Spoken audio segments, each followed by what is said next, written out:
Assalamualaikum warahmatullahi wabarakatuh.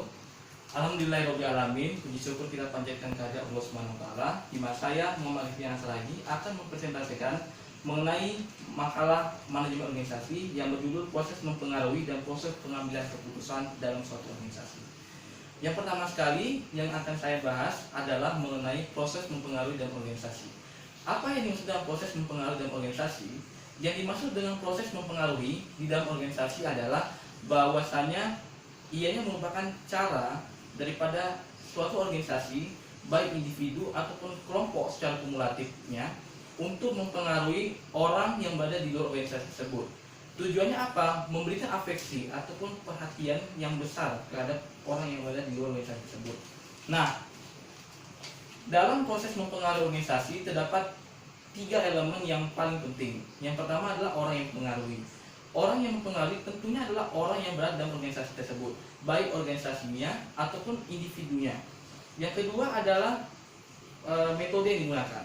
Metode yang digunakan adalah menjadi transmitter ataupun perantara dalam menyampaikan halat tuju organisasi tersebut. Yang ketiganya adalah orang yang dipengaruhi. Orang yang dipengaruhi inilah yang menjadi tujuan atau subjek daripada proses mempengaruhi dalam suatu organisasi. Nah, yang kedua yang saya ingin bahas adalah proses pengambilan keputusan dalam organisasi. Proses pengambilan keputusan dalam suatu organisasi sangatlah penting. Mengapa sangat penting? Agar suatu keputusan itu dapat terlaksana dengan baik, dapat dieksekusi dengan baik, sehingga keputusan itu bukan menjadi keputusan yang hanya sekedar dilontarkan baik oleh pemimpin organisasi tersebut ataupun individu dalam organisasi tersebut. Nah, dalam proses mempengaruhi organisasi sendiri terdapat polanya adalah identifikasi, pengembangan, dan seleksi. Yang dimaksud dengan identifikasi adalah berusaha untuk mencari dan meramu cara-cara yang paling sesuai dalam pengambilan keputusan. Nah, oleh karena itu biasanya dalam proses identifikasi ini bisa jadi ditemukan sekitar lebih dari satu cara untuk menyelesaikan suatu masalah ataupun membuat putusan dalam suatu organisasi tersebut. Nah, yang keduanya adalah pengembangan. Pengembangan adalah usaha untuk mengembangkan ide ataupun gagasan yang telah dilontarkan sebelumnya dari proses identifikasi. Nah, yang pada akhirnya berujung pada seleksi. Seleksi inilah yang akan memutuskan mana cara yang paling efektif, cara yang paling sesuai dalam memutuskan suatu masalah ataupun memutuskan halat tuju organisasi tersebut. Nah, dalam proses pengambilan keputusan dalam organisasi ada beberapa hal yang sangat berkaitan erat dalam prosesnya.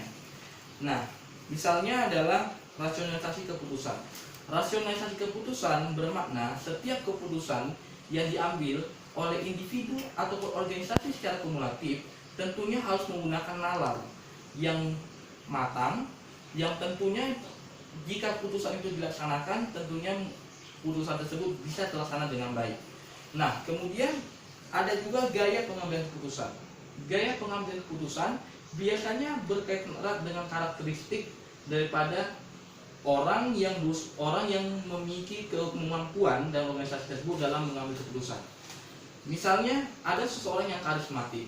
Orang yang karismatik dia akan cenderung melakukan pengambilan keputusan dengan cara yang antusias, dengan cara yang menarik dan melakukan dan yang berusaha untuk menarik atensi daripada anggota organisasi tersebut. Biasanya orang-orang seperti ini memiliki kemampuan bicara yang baik, public speaking-nya bagus, sehingga akan mengedepankan proses berbicara yang cukup yang matang. Nah, yang kemudian ada lagi proses orang yang berpikir. Orang yang berpikir akan mengandalkan kekuatan otaknya, di mana dia akan mengeluarkan kemampuannya secara logik dan akademik. Ada juga yang skeptik.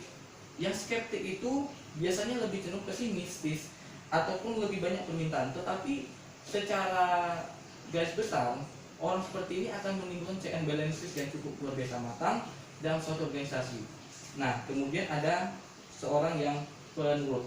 Yang penurut inilah yang biasanya akan memastikan organisasi ini berjalan dengan lancar, karena jika tidak ada yang mematuhi keputusan yang telah dibuat, tentunya organisasi itu akan mengalami disintegrasi ataupun mengalami perpecahan.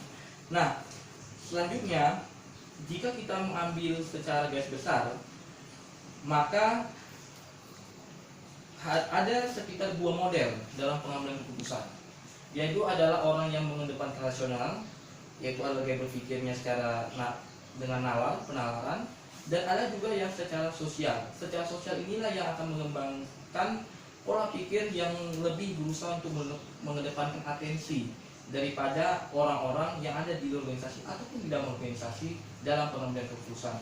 Nah, kesimpulan yang ingin saya sampaikan adalah dalam proses mempengaruhi dan proses pengambilan keputusan tentunya harus memperhatikan step by step ataupun langkah by langkah yang tentunya jika sesuatu hal tersebut baik mempengaruhi atau mengambil keputusan itu dilaksanakan, tentunya ia dilaksanakan dengan sebaik-baiknya, mempunyai plan yang matang sehingga organisasi tersebut bisa kukuh dan tetap berjalan dengan sebaik-baiknya hingga seterusnya. Demikianlah presentasi yang saya paparkan, semoga kiranya bermanfaat bagi kita semua. Akhirul kalam, wabillahi taufiq wal hidayah. Assalamualaikum warahmatullahi wabarakatuh.